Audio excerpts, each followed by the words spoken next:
అశ్వ సంవత్సరంలో కైలాస యాత్ర Shri Gayatri tours and travels 8977349696. అందరికీ నమస్కారం. Welcome to it's U TV. ప్రస్తుతం మనతో పాటు ఉన్నారు ప్రముఖ ఆధ్యాత్మికవేత్త, వేదిక్ ఆస్ట్రాలజర్ గోనుగుంట్ల సురేష్ బాబు గారు.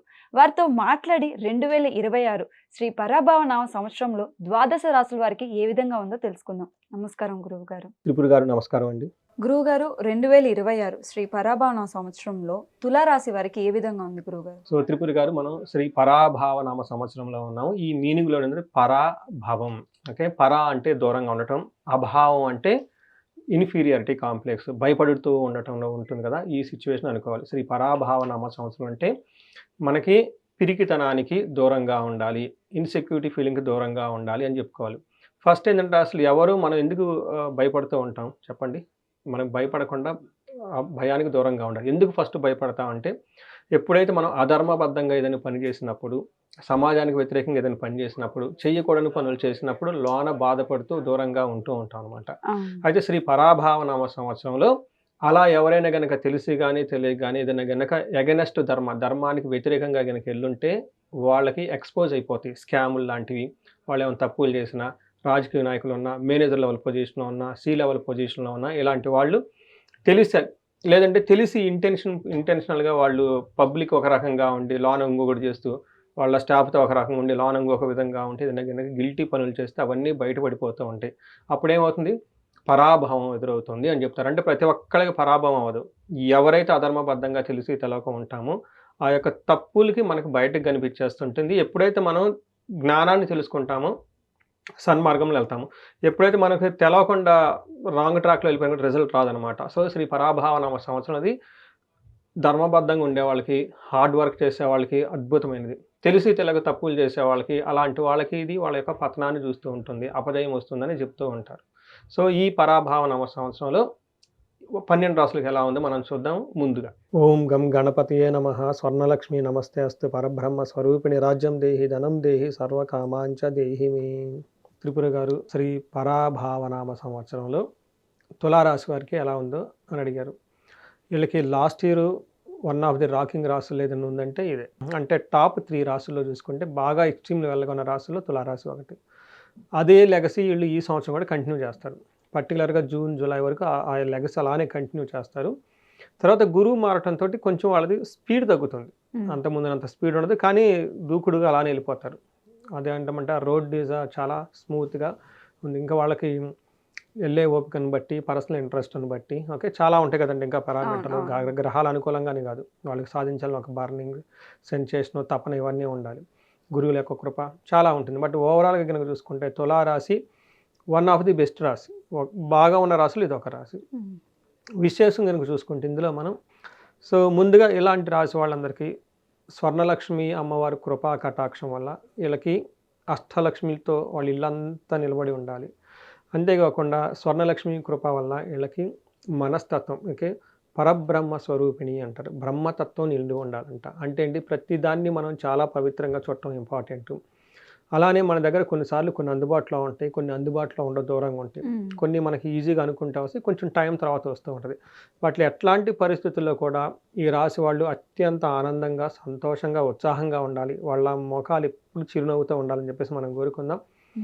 తర్వాత వీళ్ళకి రాజ్యం దేహి అమ్మవారు ప్రతి ఒక్కరికి, వీళ్ళకి అష్టలక్ష్మిలతో కూడిన రాజ్యలక్ష్మి అమ్మవారు వీళ్ళకి కృపా కటాక్షం వీళ్ళ మీద ఉండి, వీళ్ళకి మాటకి వీళ్ళకి ఒక పవరు, స్టేటస్, అధికారము ఇవన్నీ వీళ్ళకి ఉండాలని చెప్పేసి. అలానే ధనం దేహి, వీళ్ళకి విపరీతంగా ధనం ఉండాలి. ఇంటిలో అంతా ధనం ఉండాలి, ఆఫీసులో ధనం ఉండాలి, మోసే బ్యాగుల్లో ధనం ఉండాలి, ఇలా వ్యాలెట్స్ నుండి, యూపీఐ నుండి ఎక్కడ చూసినా ధనం, ఇది లేదు అన్నట్లు ధనం వాళ్ళ దగ్గర ఉండాలి.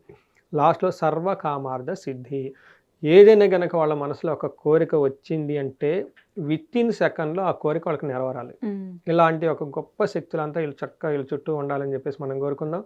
ఇందులో ఉన్న ఈ రాశులు, తులారాశులు నక్షత్రాలు చూసుకుంటే చిత్తా 3-4 పాదాలు, స్వాతి 1-2-3-4 పాదాలు, విశాఖ 1-2-3 పాదాలంతా మనకి తులారాశిలో ఉంటారు. మనం పేరు బలం ప్రకారం చూసుకుంటే రా, రీ, రూ, రే, రో, తాతి, తూతే అన్న అక్షరాలంతా కూడా ఇందులో ఉంటారు. మనం ఆదాయము, వ్యయము, రాజ్య పూజ్యం, అవమానం చూసుకుంటే వీళ్ళకి ఆదాయం 5 ఉంది, కానీ వ్యయం చాలా ఎక్కువ ఉంది. అంటే 14% వ్యయం ఉంది, చాలా ఎక్కువగా ధనం ఖర్చు అవుతుందని గమనించాలి. వీళ్ళకి రాజ్య పూజ్యం 6 ఉంది, అవమానం 3 ఉంది. అంటే వీళ్ళకి ఏమవుతుందంటే వీళ్ళ చుట్టూ బాగా ముచ్చట్లు చెప్పేసి వీళ్ళ చాలా డబ్బులు ఎక్కువ ఖర్చు పెట్టుకునే వాళ్ళు ఉంటారు. చాలామంది ఏమంటారంటే ఫేక్. వీళ్ళని మీరు ఇంద్రుడు చంద్రుడు అది ఇది అని చెప్పేసి మీ దగ్గర పాపం వీళ్ళ రాశి వాళ్ళకి ఆల్రెడీ బాగుంది, వేరే వాళ్ళతో కంపేర్ చేస్తే ఒక మెట్టు వీళ్ళు పైనే ఉన్నారు. ఇలాంటి సందర్భంలో కళ్ళు కుట్టేవాళ్ళు ఏడ్చేవాళ్ళు వీళ్ళు చాలామంది ఉంటారు. వీళ్ళని ఎట్లా కొట్లా ఏదో కొంత లాగాలి అని చెప్పేసి ప్లానుడ్ చేసుకొని వచ్చేసి వీళ్ళ మధ్య గౌరవిస్తున్నట్టు అమాయకంగా నటించేసి డబ్బులు తీసుకున్న దాకా అనిపించి ఆ తర్వాత వీళ్ళ కంటికి కనపడరు. ఈ విషయం కొంచెం జాగ్రత్తగా ఉండాలి, ఎందుకంటే వ్యయం 14 ఉంది. ఇంకొక విషయం గమనించుకోవాల్సింది ఏంటంటే వ్యయం 14 ఉందంటే ఒక రకంగా సంతోషించాలి. ఎప్పుడైతే మనం ధనం ఖర్చు పెడతామో అది కూడా మంచి ఉద్దేశంతో మంచి పనులు కనుక ఖర్చు పెట్టగలిగితే ఆ ధనలక్ష్మి అమ్మవారు 10 రెట్లు వృద్ధి చెంది మళ్ళీ మన దగ్గరికి వస్తుంది. ఎలా ఖర్చు పెట్టాం అలా తిరిగి వచ్చేస్తుంది. అయితే ఇదే ధనాన్ని చెడు ఉద్దేశంతో చెడ్డ పనులకి ఉపయోగిస్తే అమ్మవారు కోపం వస్తుంది. ఇంకా అక్కడి నుంచి అమ్మవారి ఇంటికి రారు. అందుకని డబ్బు సంపాదించడం ఎంత కష్టపడి మనం మంత్ అంటే అంతా సంపాదించుకుంటామో, వ్యాపారాలు 5-6 సంవత్సరాలు చేసి ఒక స్టెబిలిటీ వచ్చి నిలకడదొక్కడానికి ఇన్ని సంవత్సరాలు కష్టపడ్డామో ఆ డబ్బుని దాచిపెట్టుకోవడానికి ఇంకా చాలా చాలా కష్టపడాలి. ఒకటికి 2 సార్లు ఇది అవసరమా, ఇది అవసరమా, ఇది అవసరమా, మీ ఇంటికి దేవుణ్ణి తలుచుకోండి, తల్లిదండ్రులను తలుచుకోండి, భార్య పిల్లల్ని అందరినీ ఒకసారి పలకరించుకోండి. నిజంగా డబ్బు అవసరమా, ఇది అవసరమా అన్ని ఆలోచించుకొని ఖర్చు పెట్టండి. అంటే మీరు మంచి పనికి మంచి వాళ్ళకి మంచి టైంలో ఇచ్చి ఖర్చు పెడుతూ ఉంటే చక్కగా ధనం మళ్ళీ తిరిగి వస్తుంది. అలాగే వ్యయం 14 ఉంది కాబట్టి సరిగ్గా దానికి యూటిలైజ్ చేసుకుంటే ఇదే వ్యయం మళ్ళీ ఆదాయంగా 140 వస్తుంది, 10 రెట్లు గమనించాలి. అయితే ఇప్పుడు లఘు గోచారం సూక్ష్మ గోచారం ప్రకారం శని వీళ్ళకి 6వ స్థానంలో ఉండటంతో సపత్న క్షయం అంటారు. అంటే వీళ్ళకి శత్రువులు అనేవాళ్ళు ఉండరు, శత్రువులు వీళ్ళ నుంచి దూరంగా వెళ్ళిపోతారు. గురువు 9వ స్థానంలో ఉన్నారు. అయితే ఇది మనకి ఏమవుతుంది, సుఖప్రాప్తి అంటే వీళ్ళకి లగ్జరీ కంఫర్ట్ అంతా ఆనందంగా ఉంటారు. తర్వాత వీళ్ళకి 11వ స్థానంలో కేతు ఉన్నారు. అగైన్ వీళ్ళకి రేపు వచ్చే జనవరి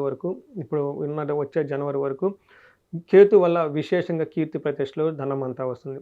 5వ స్థానంలో రాహు ఉండటంతో కొంచెం వీళ్ళు ఏమంటారు స్పెక్యులేటివ్ బిజినెస్లు చేయటం, గ్యాంబ్లింగ్ చేయటం, తర్వాత అధికంగా ఎడిక్షన్స్కి ఎక్కువ, అంటే ఎంతైతే అవసరమో అంత కాకుండా ఇంకా ఎక్కువగా టూ మచ్ నెగిటివ్ సైడ్ వెళ్ళిపోయే అవకాశం ఎక్కువగా ఉంటుంది. ఇదంతా గమనించాలి. తర్వాత వీళ్ళకి శని 6వ ఇంట్లో ఉండటం చాలా విశేషంగా లాభిస్తుంది. వీళ్ళకి శని విపరీతంగా విశేషంగా లాభం ఇస్తున్నాడు మీనరాశిలో ఉండి. ధనధాన్యాభివృద్ధి, బంధు సంతోష వర్ధనం అంటే ధనం ప్రకారం బాగుంటుంది, ధాన్యం ప్రకారం బాగుంటుంది, బంధువుల ప్రకారం అభివృద్ధి ఉంటుంది, స్త్రీ సౌఖ్యం, గృహ నిర్మాణం. ఈ టైంలో తులారాశి వాళ్ళు మంచి ఇల్లు కట్టుకుంటారు. అందుకని డబ్బులు కూడా ఖర్చు అయిపోతాయి. సహజం కదండి, మనం పెళ్లి చేసిన ఇంట్లో ఈ గృహం కట్టుకున్నా కానీ, ఇల్లు కట్టుకున్నా కానీ, లేదంటే మనకు స్థిరాస్తులు ఏమన్నా పెట్టుకున్నా కానీ ఈ టైంలో ధనం ఎక్కువ ఖర్చు అవుతుంది. ఆ తర్వాత లైఫ్లో అది ఒక బెంచ్ మార్క్ అవుతుంది. ఇల్లు పదాకలు కట్టుకోరు కదండి, ఒక మంచి ఇల్లు కట్టుకున్నారనుకోండి, ఓ పలాని ఇల్లు పలాని దగ్గర ఆ ఇంటిని చూసి వాళ్ళని చూసి ఇంటికి మంచి గుర్తింపు వస్తుంది. ఈ టైంలో వీళ్ళకి బ్రదర్స్ దగ్గర నుంచి అన్నదమ్ముల దగ్గర నుంచి మంచి ఒక సపోర్ట్ వస్తుంది, ధైర్యంగా ఉంటారు. ఈ టైంలో వీళ్ళు కొంచెము కొన్ని విషయాలు అలాంటివి అంటే మనకి లేగలు లా పాయింట్ లాంటివి కొంచెం దూరంగా ఉంటే మంచిది. 9వ స్థానంలో వీళ్ళకి అగైన్ గురువు ఉన్నారండి. గురువు 9వ స్థానంలో ఉంటే పిల్లల విషయంలో, అన్నదమ్ముల విషయంలో, తర్వాత హెల్త్ విషయంలో చాలా బాగుంటారని చెప్తారు. గురువు 9వ ఇంట్లో ఉంటే అర్ధచ్చ స్వకులాచార, గృహ లాభోత్సవం, సుఖం, నిత్య స్త్రీ జన సంపర్క అని చెప్తారు. అంటే ఈ టైంలో వీళ్ళు ఎలా ఉంటారంటే గృహంలో చాలా మంచి విందులు చేస్తూ వినోదాలుగా ఉంటూ ధనం విషయంలో చాలా బాగుంటుంది. పెద్దలు చెప్పిన పద్ధతులని ఫాలో అవుతూ ఉంటారు. ఇన్ కేస్ జెంట్స్ అనుకోండి, వాళ్ళ ఇంట్లో కానీ బయట కానీ లేడీస్తో చాలా చక్కగా హార్మోనీతో మంచి వాతావరణంలో ఉంటారు. ఇన్ కేస్ లేడీస్ అయినా కానీ వాళ్ళకి ఇంట్లో కానీ బయట కానీ వాళ్ళకి సంబంధించిన పురుషులు ఎవరినున్నా కానీ వాళ్ళతో చక్కగా ఒక మంచి హెల్దీ అయిన రిలేషన్షిప్స్ మెయింటైన్ చేస్తూ చక్కగా హ్యాపీగా ఉంటారు. ఒక విషయం వీళ్ళు జాగ్రత్తగా ఉండాల్సింది ఏమిటంటే గోదావరి పుష్కరాలు వచ్చిన తర్వాత గురువు వీళ్ళకి మారుతూ ఉన్నారండి. ఈ మారటంతో చాలా విషయాల్లో బాగుంటుంది. ఏ విషయాల్లో బాగుంటుంది, మంచి ఫుడ్ తీసుకుంటారు, విద్యార్థులకు బాగుంటుంది, అన్ని విషయాల్లో బాగుంటుంది. కానీ ఒక్క విషయంలో జాగ్రత్తగా ఉండాలి. ఏమంటే వృధా సంచరణం, స్వజనైర్ దూషణం అంటే అనవసరంగా తిరిగే అవకాశం ఉంటుంది. అంటే లాభం ఏముండదు, వరకు తిరిగేస్తూ ఉంటారు. అలానే సొంత జనాలు అంటే వాళ్ళకి సంబంధించిన ఎంప్లాయీస్ కానివ్వండి, లేదంటే ఇంటికి సంబంధించిన వాళ్ళు కానీ వాళ్ళతో మాటలు గొడవలు పడే అవకాశం ఎక్కువ ఉంటుందని గమనించుకోవాలి. ఇంకొకసారి మనకి పురాణాల్లో ఏం చెప్తారంటే శివుడు ఉమ్, ఈ తనకి 10వ స్థానంలో గురువు ఉండగా బ్రహ్మహత్య వల్ల ఆ, కైలాసాన్ని వదిలేసి ఇక్కడ మనకి భూలోకంలో కాశీ లాంటి వీధుల్లో తిరుగుతూ భిక్షం ఎత్తుకుని ఉండేవాడు అని చెప్పేసి మనకు చెప్తూ ఉంటారు అనమాట. అందుకని ఈ టైంలో అంటే ఇలా అలా ఉంటారని కాదండి, జస్ట్ ఒక ఆలోచన. అంటే వాళ్ళు ఉన్న పొజిషన్ ఒకటైతే వీళ్ళు చేసేది ఇంకొక, లేకుంటే ఈ అబ్బాయి ఇష్టం లేని జాబ్ చేయటము, లేదంటే వాళ్ళు చేయాల్సింది ఒకటే ఇంకొకటి చేయటము, ఇలా ఎక్కువగా తిరుగుతూ టైం వేస్ట్ చేసుకునే అవకాశం ఉంటుంది. లాస్ట్‌లో వీళ్ళకి రాహు 5వ స్థానంలో ఉన్నారండి. రాహు 5వ స్థానంలో ఉండటం ఏమిటంటే వీళ్ళకి ప్రభువులచే గౌరవింపబ వాళ్ళ దగ్గర నుంచి రెస్పెక్ట్ వస్తుంది. హైయర్ అఫీషియల్స్ దగ్గర నుంచి. టయానికి భోజనం అయితే చేయరు. తర్వాత ఇక కావాల్సినంత గౌరవము, తర్వాత బలం ఇంతకుముందు వచ్చినంత యాక్టివ్‌గా ఉండదని గమనించుకోవాలి. అంటే ఉమ్, ఉంటుంది వీళ్ళకి. ఉమ్, అయితే అంతకుముందు ఉన్నంత స్పీడ్, ఇంతకుముందు 120 కిలోమీటర్ స్పీడ్‌తో పోతుంటే ఈ గోదావరి పుష్కరాల తర్వాత 120 స్పీడ్ ఉండదండి. కానీ ఒక 100, 80, 90 అయితే ఉంటుంది. బట్ మిగతా అందరితో కంపేర్ చేస్తే వీళ్ళు చాలా బాగుంటారని తెలుసుకోవాలి. గురువు గారు గ్రహస్థితి ప్రకారం వాళ్ళకి ఎలా ఉందనేది తెలియజేశారు. అలానే వాళ్ళ నక్షత్రాల ప్రకారం ఎలా ఉంటుంది గురువు గారు తులారాశి వాళ్ళకి? వీళ్ళకి చిత్త, స్వాతి, విశాఖ 3 నక్షత్రాలు. చిత్తా నక్షత్రం వాళ్ళని చూస్తే వీళ్ళకి రాజ సమాన సౌఖ్యం, అంటే చాలా బాగుంటారు. తర్వాత సంపదలు బాగుంటాయి. తర్వాత ధనలాభం ఉంటుంది, సుఖం ఉంటుంది, హెల్త్ విషయంలో బాగుంటుంది. చూడండి ఇంకేం కావాలి, అవును. అన్ని విషయాలు బాగుంది. తర్వాత వీళ్ళకి కొన్ని విషయాల్లో శని కారణం వల్ల భయం పడే సిచ్యువేషన్స్ ఎక్కువగా ఉంటుంది. ఇది కూడాను అక్టోబర్ తర్వాత అని చెప్పుకోవాలి. స్వాతి నక్షత్రం వాళ్ళకి సంపదలు ఉంటుంది, ఐశ్వర్యం ఉంటుంది, సర్వజన పూజ్యము, అందరి నుంచి మంచి రెస్పెక్ట్, గౌరవం ఉంటుంది, హెల్త్ చాలా బాగుంటుంది. వీళ్ళకి అక్టోబర్ టైంలో అనుకున్న పనులు కాకుండా ఆగే అవకాశం ఎక్కువ ఉంటుందని గమనించాలి. తర్వాత విశాఖ నక్షత్రం వాళ్ళకి సంపదలు ఉంటుంది, సర్వజన పూజ్యం ఉంటుంది, హెల్త్ అంతా బాగుంటుంది. విశాఖ నక్షత్రం వాళ్ళు కొంచెం ఎక్కువ కేర్ఫుల్గా ఉండాలి. వీళ్ళకి అనుకున్న పనుల్లో కొంచెం ఆటంకాలు ఎక్కువ వచ్చి ఇబ్బంది పడే అవకాశం ఉంటుంది. గురువు గారు అంటే చాలా చక్కగా చెప్పారు. కాకపోతే వాళ్ళకి వచ్చిన ఆటంకాలను అధిగమించి బయటపడాలంటే ఎటువంటి పరిహారాలు పాటించాలి గురువు గారు? సో వీళ్ళకి కామన్ పరిహారం అండి, గురువు మారిన తర్వాత గురువుకి సంబంధించిన దక్షిణామూర్తి స్తోత్రాలు చదవటం, దక్షిణామూర్తి ఆలయాలు దర్శించుకోవటం, లక్ష్మీ హయగ్రీవ ఆలయాలు దర్శించుకుంటే చాలా బాగుంటుంది. వీళ్ళకి బెస్ట్ అండ్ పవర్ఫుల్ రెమెడీ ఏంటంటే మనకి గుంటూరు దగ్గర కోటప్పకొండ అని ఉంటుందండి. ఆ, మనకి నరసరావుపేట, చిలకలూరుపేట మధ్యలో వస్తుంది. అక్కడ కోటప్పకొండ మీద మేధా దక్షిణామూర్తి అవతారం అండి ఆయన, గురువుకి సంబంధించిన ఆ తత్వం. అక్కడ దేవస్థానం వాళ్ళు చాలా తక్కువ రేట్లో ఒక హోమాన్ని చేపిస్తూ ఉంటారు, దక్షిణామూర్తి హోమం. అది గురువారం కానీ ఆదివారం కానీ ఇక్కడ చేపిస్తే చాలా బాగా కలిసి వస్తుంది వీళ్ళకి. వీటితో పాటు ఈ రాశి వాళ్ళు జనరల్గా అంతా బాగుంది, కామన్గా వెళ్ళిపోవాలి. ఎక్కడైనా ఎవరికైనా ప్రాబ్లం అనిపించింది అనుకుంటే ఇండివిజువల్ జాతకం చూపించుకోవడం చాలా అవసరం. రెండోది ఇండివిజువల్ జాతకం కూడాను 35 సంవత్సరాల నుంచి 45 సంవత్సరాల మధ్య వయసులో ఉండి లైఫ్లో ఎక్కడో బ్రేక్ వచ్చింది, అప్పటిదాకా బాగుంది, చదువు బాగుంది, ఉద్యోగం బాగుంది, మేనేజర్ లెవెల్కి ఎదిగాము, అక్కడ నుంచి ముందుకు వెళ్ళట్లేదు అని అనుకుంటే జాతకం చూపించుకోవడం చాలా చాలా ఇంపార్టెంట్. ఎందుకంటే ఈ టైంలో కొన్ని బ్లాకేజెస్ ఉంటాయి, వాళ్ళ గ్రోత్కి ఆటంకాలు కలిగాయి.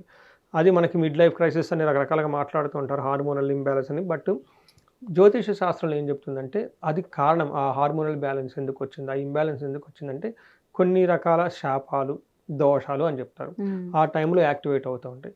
వీళ్ళు ఆ టైంలో ఒకసారి జాతకం చూపించుకొని దానికి కలిగిన కారణాలు అవి పూజలు పరిహారాలు చేసుకుంటే ఆ బ్లాకేజెస్ అన్నీ పోయేసి చక్కగా జీవితం 10 రెట్లు ముందుకెళ్ళే అవకాశం ఈ రాశి వాళ్ళకి చాలా ఉంటుందండి. ఓకే, చాలా చక్కగా వివరించారు గురువు గారు. వాళ్ళకి ఇంకొంచెం మంచి శుభ ఫలితాలు రావాలని కోరుకుంటూ ధన్యవాదాలు గురువు గారు. ధన్యవాదాలండి.